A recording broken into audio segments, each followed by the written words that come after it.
পথচলায় পায়ের যত্নে পাদুকার কদর কার কাছে নেই। তবে শিক্ষার্থী নির্ভর অর্থনীতির রাজশাহী শহরে সামর্থ্যের দৌড়ে শুধু ব্র্যান্ড শপ নয়, বছরের বেশিরভাগ সময়ে নির্ভরতা থাকে স্থানীয়ভাবে তৈরি জুতা স্যান্ডেলে। কম দামে এখানে পাই, ওখানে 1500-2000 টাকা দামে স্যান্ডেল কেনা তো সমর্থ আমাদের অনেক সময় থাকে না। এখানে যদি 60 টাকাতে স্যান্ডেল কিনবেন আপনার তাও আছে, 3000 টাকাতে স্যান্ডেল কিনবেন তাও আছে। এখানে আপনার যে বাজেট নিয়ে আসবেন সেই বাজেটে স্যান্ডেল পাবেন, কিন্তু একটা শোরুমে গেলে আপনার সেটা হবে না। আমাদের এখানে মিডিয়াম শ্রেণীর লোক যারা তারাই আসে, এবং যারা একটু অবস্থাশালী তারা হয়তো বাটা লোটো এফএক্সে যায়। বাজার জুড়ে নানা ডিজাইন আর পায়ের সৌন্দর্য বাড়িয়ে দেয়া এই পাদুকার যোগান আসে রাজশাহীর কারিগরদের থেকে। মেট্রোপলিটন বা উপজেলার বাজারগুলোই ৪৫% চাহিদা পূরণ হয় স্থানীয় উৎপাদনেই। চলুন যাই ক্লাস্টার ভিত্তিতে গড়ে ওঠা পাদুকা শিল্পের সেই গ্রামে। পৌঁছে গেছি রাজশাহীর চারঘাট উপজেলার কালুহাটি গ্রামে, যে গ্রামে একসময় ১৫০-র বেশি পাদুকা বা জুতা স্যান্ডেল তৈরির কারখানা ছিল। এখানে পরিকল্পনার অভাব, ঋণখেলাপি আর বৈষম্যে সেই শিল্প এখন প্রায় হারাতে বসেছে, যা কিনা প্রমাণ দিচ্ছে এই গ্রামের ছবি। ১৯৮০ সাল থেকে এক এক করে পুরো গ্রামেই বাড়ির পাশে সুবিধাজনক জমিতে কারখানা করে গ্রামবাসীরা।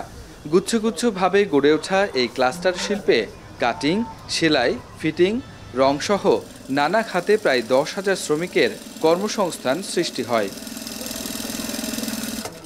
তবে এখন সে জৌলুস হারিয়েছে শিল্পটি। করোনাকালের ধাক্কা সামলে উঠতে না উঠতে ৫ আগস্টের প্রভাব পড়েছে এই শিল্পে। আত্মগোপনে থাকা ব্যবসায়ীদের থেকে টাকা তুলতে না পারায় ঋণ নিয়ে বিপাকে পড়েছে কারখানা মালিকরা। ঋণের চক্রবৃদ্ধির ফাঁদে পড়ে অনেকেই গুটিয়েছেন কারখানা। তাতে পুঁজি হারিয়ে কেউ কেউ বেছে নিয়েছেন ভিন্ন পেশা। মার্কেটে মার খাওয়া যাওয়ার পর অনেক কারখানাদার আছে, দেখা আছে কারখানা বন্ধ করে এখন গার্মেন্টসে কর্ম করে দিচ্ছে।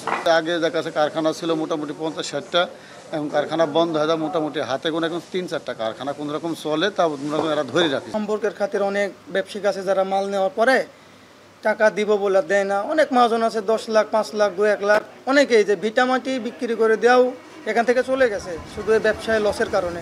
সেই সাথে ভারত থেকে জুতা স্যান্ডেল আমদানিতে প্রতিযোগিতায় পড়ে দেশীয় এই শিল্পটি। এ নিয়ে কাজ করছে উপজেলা প্রশাসন ও রাজশাহী বিসিক। শুধু কাটিং মেশিনটা ছিল, তাছাড়া যে সোল তৈরি করা সেই মেশিনটা এখানে ছিল না। লোন পরিশোধ না করলে তো ব্যাংক থেকে লোন আর দিবে না। মেশিন চালানোর মতো লোক সেরকম ভাবে নাই, হাতে গোনা কিছু লোক আছে, সেই তুলনার ব্যবসা সেরকম ভাবে নাই। সব প্রতিকূলতা কাটিয়ে এই শিল্পের হারিয়ে যাওয়া জৌলুস ফিরিয়ে আনতে ঋণ সহায়তা নিয়ে কাজ করছে বিসিক। স্থানীয় সমস্যা কাটিয়ে ফের এই শিল্পের বিকাশে নিজেদের সহায়তা বাড়ানোর প্রতিশ্রুতি দিচ্ছে উপজেলা প্রশাসন।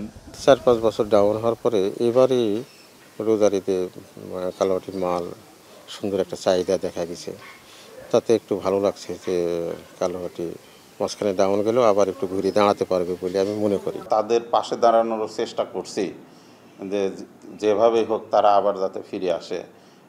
তারা আমাদের কাছে ঋণের জন্য একজন আসছে, অলরেডি তাদের কার্যক্রম চলছে ঋণ প্রদানের। এই পাদুকা শিল্পের উন্নয়নে যাতে করে এটা আসলেই একটি আলোকিত শিল্প হিসেবে এখানে প্রতিষ্ঠিত হয় এবং সেখানে জানে আসলে লোকজনের কর্মসংস্থানেরও একটা বিষয় যেন সৃষ্টি হয়, সেই সমস্ত কিছু দেখে আমরা ব্যবস্থা নিব। কালুহাটির পাদুকা শিল্প বাঁচাতে 2023 সালে 63 লাখ টাকা ব্যয়ে 13টি অত্যাধুনিক যন্ত্রসহ দেশের প্রথম কমন ফ্যাসিলিটি সেন্টার স্থাপন করা হয়েছিল, যা প্রতিস্থাপনে কাজ করছে উপজেলা প্রশাসন। রাকিবুল হাসান, এখন, রাজশাহী।